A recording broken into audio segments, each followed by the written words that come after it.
பாலைவனத்தில் ஒரு ரோஜா மலர்ந்தது. இந்த பாருலகெங்கும் தீமணம் வீசுது. இந்த பாருலகெங்கும் தீமணம் வீசுது.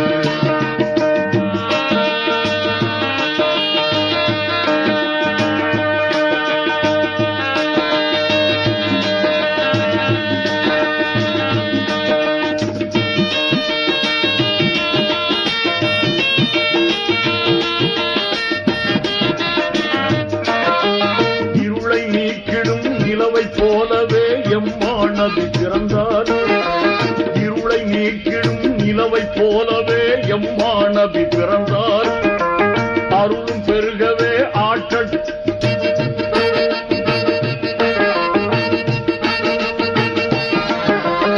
இருளை நீக்கிடும் நிலவை போலவே எம்மானபி பிறந்தார்.